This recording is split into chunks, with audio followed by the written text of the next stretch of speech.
दोस्तों, अभी 3 दिन पहले ही हम लोगों ने 80वां इंडिपेंडेंस डे मनाया है। इंडिपेंडेंस डे हर साल की तरह इस बार भी हम लोगों ने बहुत ही खुशी खुशी स्वतंत्रता दिवस मनाया। राष्ट्रीय ध्वज फहराया, राष्ट्रगीत गाया, राष्ट्रगान भी गाया। इस साल स्वतंत्रता सेनानियों को याद भी किया और यह गर्व भी महसूस किया कि भारत ने 80 वर्ष पूर्व राजनीतिक सत्ता अपने हाथों में ले ली थी।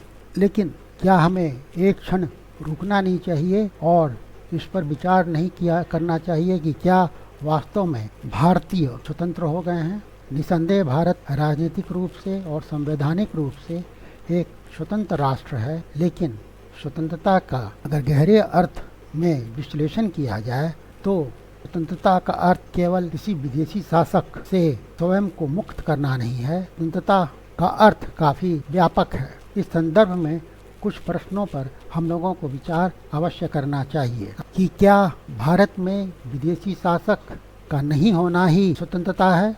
क्या हर साल 15 जनवरी और 26 जनवरी को झंडा फहरा देना ही स्वतंत्रता का मानक हो सकता है?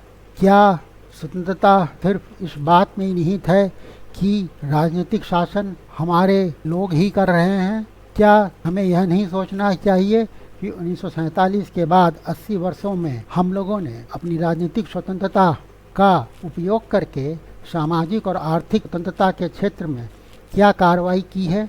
हम लोगों को यह सवाल सोचना चाहिए कि क्या स्वतंत्रता जो हमें प्राप्त हुई है इसमें क्या हम जो चाहे बोल सकते हैं, जो चाहे शेयर कर सकते हैं और किसी भी विचार से खुलकर सहमत या असहमत हो सकते हैं? शायद आज की परिस्थिति में ऐसा कहना संभव नहीं होगा। क्या हो अगर हम लोग यह कहें कि आपकी आज़ादी, जिसे आप अपना सबसे बड़ा हक समझते हैं, वह हर रोज़ चुपके चुपके धीरे धीरे आपसे छीनी जा रही है और यह काम कोई तानाशाह नहीं कर रहा है, बल्कि वह सिस्टम कर रहा है जिसे हमने मिलकर बनाया है। यह लड़ाई अब सड़कों पर नहीं, आपके फ़ोन स्क्रीन पर भी लड़ी जा रही है। आज हम अदृश्य लड़ाई को भी समझने का प्रयास करेंगे और इसलिए 21वीं सदी में आज़ादी का असली अर्थ क्या है इसका भी विश्लेषण करेंगे। तो चलिए हम लोग वीडियो को शुरू करते हैं। आप सभी का हमारे चैनल पर स्वागत है। मैं मनीष कुमार हूँ। सबसे पहले हम लोग स्वतंत्रता का जो व्यापक अर्थ है उसको समझने का प्रयास करें। दोस्तों, हम अक्सर स्वतंत्रता को प्रतीकों तक सीमित कर देते हैं, जैसे तिरंगा, राष्ट्रगीत का गान, राष्ट्रगान करना, परेड करना और स्वतंत्रता दिवस को उत्सव के रूप में मनाना। लेकिन स्वतंत्रता का अर्थ कहीं व्यापक है। व्यक्तियों को क्या वह सम्मान के साथ रह पा रहा है? क्या उसकी अभिव्यक्ति स्वतंत्र है? क्या वह सत्ता में काबिज लोगों से प्रश्न कर सक रहा है? क्या वह अपने जीवन से संबंधित निर्णय अपने अनुसार, अपने पसंद के अनुसार ले पा रहा है? ये सभी स्वतंत्रता के अंतर्गत आता है। इसका सार यह है कि स्वतंत्रता डिग्निटी का नाम है, न्याय का नाम है, समानता का नाम है, समान अवसर का नाम है और शांति का नाम है। इस संदर्भ में कुछ प्रश्न अवश्य उठते हैं। क्या एक गरीब बच्चे को गुणवत्तापूर्ण शिक्षा मिल सकती है? क्या एक सामान्य नागरिक वर्षों तक मुकदमेबाजी में समय और पैसा खर्च किए बिना न्याय प्राप्त कर सकता है? क्या कोई व्यक्ति बिना भय के अपनी उचित राय व्यक्त कर सकता है? क्या एक युवा स्वतंत्र रूप से अपना पेशा और अपना भविष्य चुन सकता है? क्या महिलाएं सुरक्षा और गरिमा के साथ समाज में कहीं भी आ जा सकती हैं? क्या नागरिक सत्ता में बैठे लोगों से सवाल कर सकता है? क्या संस्थाएं स्वतंत्र रूप से कार्य कर सकती हैं? ये प्रश्न हमें राजनीतिक स्वतंत्रता से आगे ले जाकर वास्तविक और सार्थक स्वतंत्रता की ओर ले जाते हैं। आगे बढ़ते हुए हम लोग इसका भी विश्लेषण करेंगे कि जब भारत 15 अगस्त 1947 को स्वतंत्र हुआ तो भारत को क्या मिला। 15 अगस्त 1947 में जब भारत स्वतंत्र हुआ तो भारत की संविधान सभा ने अपने 2 वर्षों के अथक प्रयास के बाद देशवासियों के लिए एक संविधान बनाया और उसके अंतर्गत पार्लियामेंट बनाया गया। पार्लियामेंट में जनप्रतिनिधि के चुनाव का प्रावधान किया गया और इसके लिए वयस्क मताधिकार का अधिकार यहाँ के नागरिकों को दिया गया, जिससे कि वे अपने जनप्रतिनिधि को संसद में भेज सकें। इसी संविधान में नागरिकों के मौलिक अधिकार दिए गए और मौलिक अधिकार अगर किसी भी परिस्थिति में उसका हनन होता है तो उसकी रक्षा के लिए, उसको संरक्षण देने के लिए सुप्रीम कोर्ट का भी प्रावधान किया गया, जिसके पास संवैधानिक उपचार का अधिकार है। इस तरह से लोकतांत्रिक संस्थाएं दी गई। पहली बार सामान्य भारतीय अपने देश के राजनीतिक भविष्य को निर्धारित करने की प्रक्रिया में भागीदार बना। यह एक ऐतिहासिक उपलब्धि थी। लेकिन यह बात भी तय है कि राजनीतिक स्वतंत्रता केवल एक डायमेंशन है या एक आयाम है, इसके अन्य आयाम भी हैं। यह हमें सब्सटेंटिव फ्रीडम की ओर ले जाता है। तो हम लोग अब सब्सटेंटिव फ्रीडम की बात करेंगे, अर्थात सामाजिक और आर्थिक स्वतंत्रता पर बात करेंगे। मान लीजिए कोई ऐसा व्यक्ति है जिसके पास आजीविका का साधन नहीं है और उसे अगर हम कहें कि आप स्वतंत्र हैं, तो कानूनी रूप से तो शायद यह सही होगा, परंतु वास्तव में उसकी आर्थिक परिस्थिति उस व्यक्ति के सामने उपलब्ध विकल्पों को गंभीर रूप से सीमित करती है। इसलिए यह बहुत ज़रूरी है कि गरीबी से स्वतंत्रता मिले और इसके लिए पर्याप्त अवसर की ज़रूरत है। और अवसर कहाँ से आएगा? अवसर शिक्षा से आएगा। ऐसी शिक्षा व्यवस्था हो जिसमें सभी लोगों को पर्याप्त शिक्षा मिल सके। शिक्षा के बाद व्यक्तियों को रोजगार मिले, यह भी सुनिश्चित होना चाहिए ताकि वे आर्थिक रूप से अपने पैरों पर खड़े हों। स्वास्थ्य सेवा भी नागरिकों को मिलनी चाहिए, उसकी सुविधा भी मुहैया की जानी चाहिए। खाद्य सुरक्षा को सुनिश्चित किया जाना चाहिए और स्टैंडर्ड ऑफ लिविंग डिसेंट हो, अर्थात सम्मानजनक जीवन स्तर हो, यह भी जरूरी है। इस तरह से यह कहा जा सकता है आर्थिक विकास स्वतंत्रता से अलग नहीं है, वास्तव में है नागरिकों के लिए उपलब्ध वास्तविक विकल्पों का विस्तार करती है। इसीलिए कहा जाता है कि freedom is inseparable from economic development. लेकिन आर्थिक विकास समावेशी होना चाहिए, अर्थात इंक्लूसिव होना चाहिए, क्योंकि यदि समृद्धि कुछ लोगों के हाथों में केंद्रित हो जाएगी तो राजनीतिक स्वतंत्रता कागज पर मौजूद रह सकती है, जबकि आर्थिक निर्भरता दैनिक जीवन में स्वतंत्रता को सीमित कर सकती है। आगे बढ़ते हैं और विचार करते हैं कि क्या हम लोग स्वतंत्र रूप से सोच सकते हैं, खास करके आज के समय में 21वीं सदी में जब सोशल मीडिया का प्रभाव जनमानस पर अत्यधिक है। यह एज सोशल मीडिया का है और आर्टिफिशियल इंटेलिजेंस का है। पर एक समय था जब सूचना समाचार पत्रों, रेडियो और टेलीविज़न से प्राप्त होती थी, पर आज की दुनिया की जानकारी हमारी जेब में मौजूद है स्मार्टफोन के रूप में, जिसने सामान्य लोगों को भी एक असाधारण शक्ति दी है और यह शक्ति है प्रकाशित करने की शक्ति। सोशल मीडिया कोई भी व्यक्ति अपने विचारों को प्रकाशित कर सकता है, कोई भी टिप्पणीकार बन सकता है, अर्थात कमेंटेटर बन सकता है, कोई भी वीडियो बना सकता है, कोई भी हजारों या लाखों लोगों तक पहुंच सकता है। यह स्वतंत्रता का एक असाधारण विस्तार है। लेकिन इसका दूसरा पहलू भी है।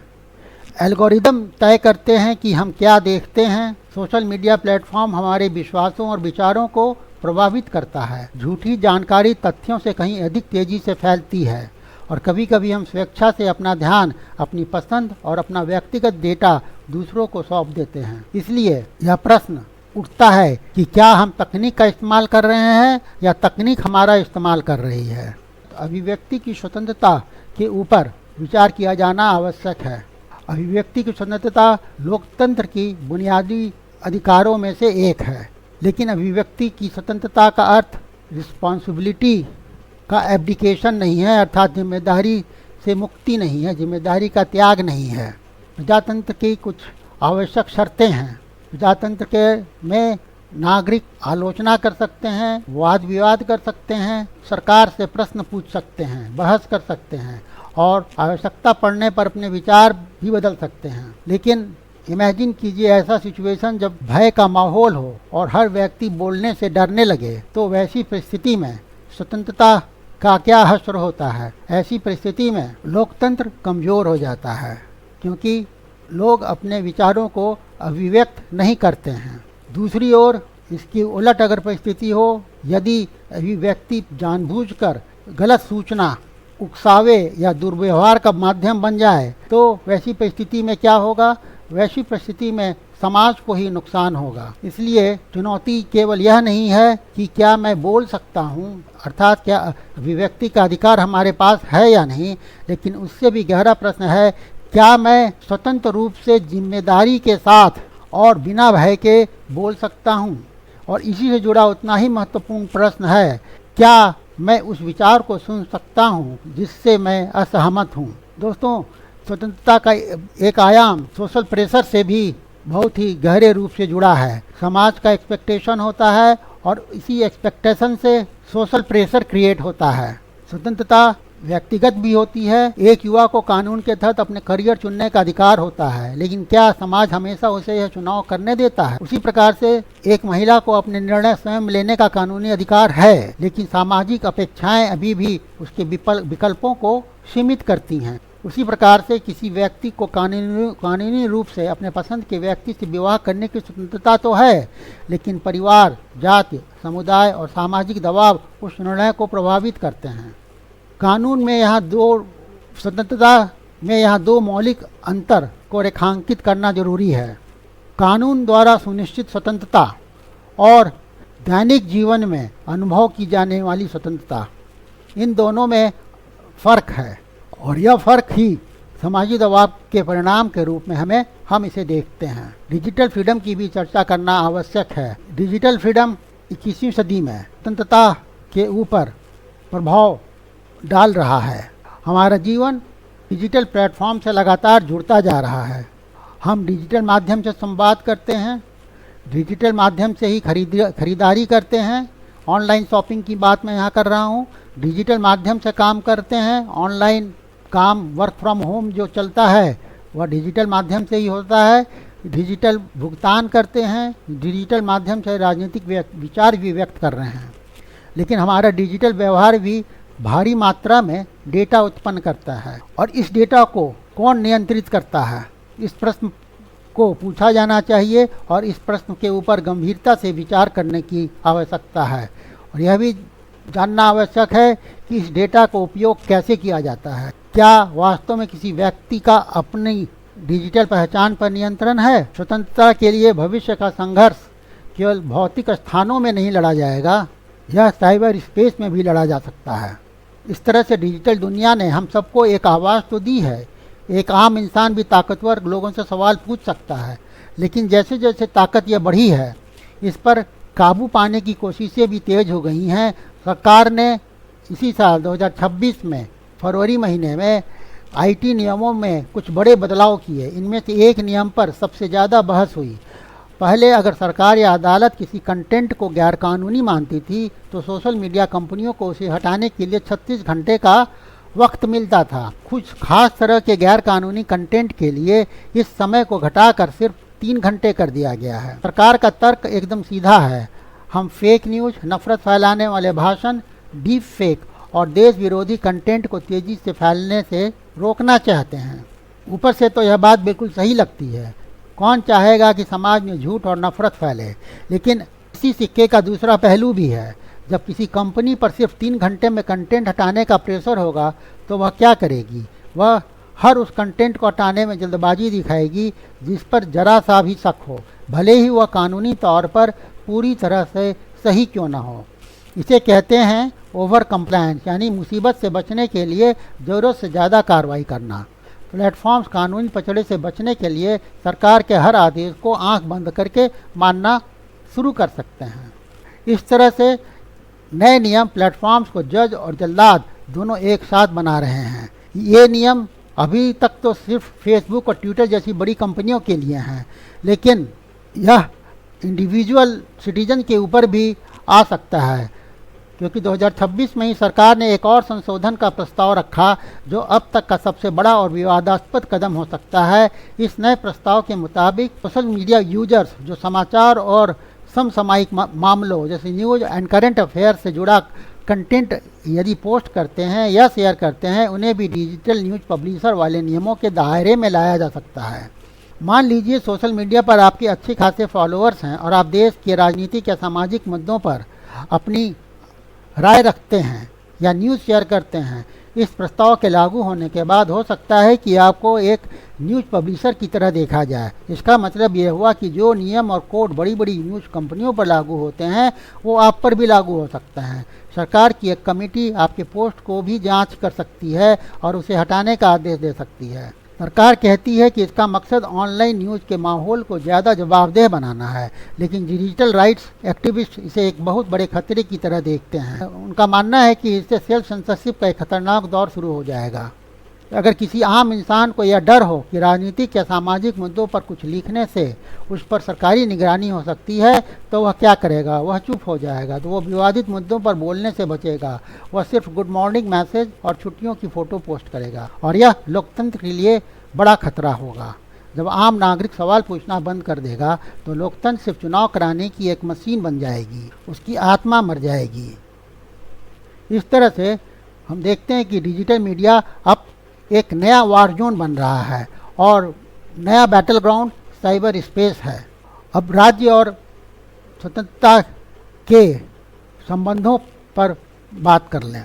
स्वतंत्रता की रक्षा के लिए लोकतांत्रिक राज्य आवश्यक है, लेकिन सत्ता हमेशा जवाबदेह रहनी चाहिए। इसलिए लोकतांत्रिक संस्थाएं होती हैं। संविधान संस्थाओं का निर्माण करता है और सरकारी शक्ति की सीमाएं निर्धारित करता है। न्यायालय अधिकारों की रक्षा करते हैं, संसद कानून बनाती है, मीडिया नागरिकों को जानकारी देता है, नागर समाज सवाल उठाता है और अंततः नागरिक चुनावों के माध्यम से सत्ता का प्रयोग करते हैं। लेकिन लोकतंत्र केवल हर कुछ वर्षों में एक बार मतदान करने का नाम नहीं है। लोकतंत्र नागरिकों और संस्थाओं के बीच एक निरंतर संबंध है। नागरिक को जागरूक रहना चाहिए, संस्थाओं को जवाबदेह रहना चाहिए और सत्ता को कानून के अधीन काम करना चाहिए। क्या हम वास्तव में स्वतंत्र हैं? इसका उत्तर केवल हाँ या ना में नहीं दिया जा सकता है। निसंदेह भारत एक राजनीतिक रूप से स्वतंत्र देश है। हमारे पास संविधान है, हमारे यहाँ चुनाव होते हैं, हमारे पास मौलिक अधिकार है, हमारे पास सर्वोच्च न्यायालय है जो संविधान का संरक्षक है, और हमारे पास अन्य लोकतांत्रिक संस्थाएं हैं। लेकिन स्वतंत्रता कभी पूरी हो जाने वाली परियोजना नहीं है, क्योंकि इसके आर्थिक आयाम हैं, सामाजिक आयाम हैं और तकनीकी आयाम है, और इन सबसे बढ़ कर के एक इंडिविजुअल डायमेंशन भी है। स्वतंत्रता का वास्तविक मानक यह नहीं है कि हम इसे कितनी जोरदार तरीके से मनाते हैं। वास्तविक माप इसका यह है एक सामान्य नागरिक कितनी स्वतंत्रता के साथ अपना जीवन जी सकता है। वह कितनी स्वतंत्रता से सोच सकता है, कितनी स्वतंत्रता से सवाल कर सकता है, कितनी स्वतंत्रता से चुनाव कर सकता है, कितनी स्वतंत्रता से भाग ले सकता है, और जब वह सत्ता से असहमत हो तब उसके अधिकार कितने सुरक्षित हैं, यह भी महत्वपूर्ण है। इसलिए राज्य और स्वतंत्रता के बीच गहरा ताल्लुक है। दोस्तों, हम लोगों को स्वतंत्रता के भविष्य के ऊपर भी चर्चा करनी चाहिए, क्योंकि 21वीं सदी में स्वतंत्रता के आयाम बिल्कुल ही अलग होंगे। कल की स्वतंत्रता को ऐसी चुनौतियों का सामना करना पड़ेगा जो अतीत के स्वतंत्रता सेनानियों के सामने मौजूद चुनौतियों से बिल्कुल अलग होगी। इनमें artificial intelligence, big data, social media, गलत सूचना या मिस इन्फॉर्मेशन, आर्थिक समानता या इकोनॉमिक इनइक्वालिटी, पर्यावरणीय संकट या एनवायरमेंटल क्राइसिस और मॉनिटरिंग के नए तरीके के साथ साथ लगातार अधिक शक्तिशाली होती हुई संस्थाएं भी होंगी। ये सरकारी भी हो सकती हैं, कॉरपोरेट संस्थाएं भी हो सकती हैं। इसलिए अगली पीढ़ी के सामने केवल सवाल यह नहीं होगा कि हम पर शासन कौन करता है, बल्कि यह भी होगा कि हमारी जानकारी को कौन नियंत्रित करता है, हमारे विकल्पों को कौन प्रभावित करता है, उन तकनीकों को कौन नियंत्रित करता है जो हमारे जीवन को प्रभावित करती हैं, और सबसे महत्वपूर्ण, अपने भविष्य पर हमारा कितना नियंत्रण है। दोस्तों, निष्कर्ष के तौर पर हम लोग यह कह सकते हैं, हमारी सबसे बड़ी भूल होगी अगर हम यह मान लें कि 1947 में स्वतंत्रता हमेशा के लिए प्राप्त हो गई थी। जो स्वतंत्रता 1947 में जो प्राप्त हुई थी वह राजनीतिक स्वतंत्रता थी, लेकिन पूरी तरह से मानवीय स्वतंत्रता की यात्रा सतत जारी रहने वाली है। यह कभी पूर्ण नहीं हो सकती। स्वतंत्रता केवल उत्सव मनाने का अधिकार नहीं है, यह इसमें भाग लेने का अधिकार है।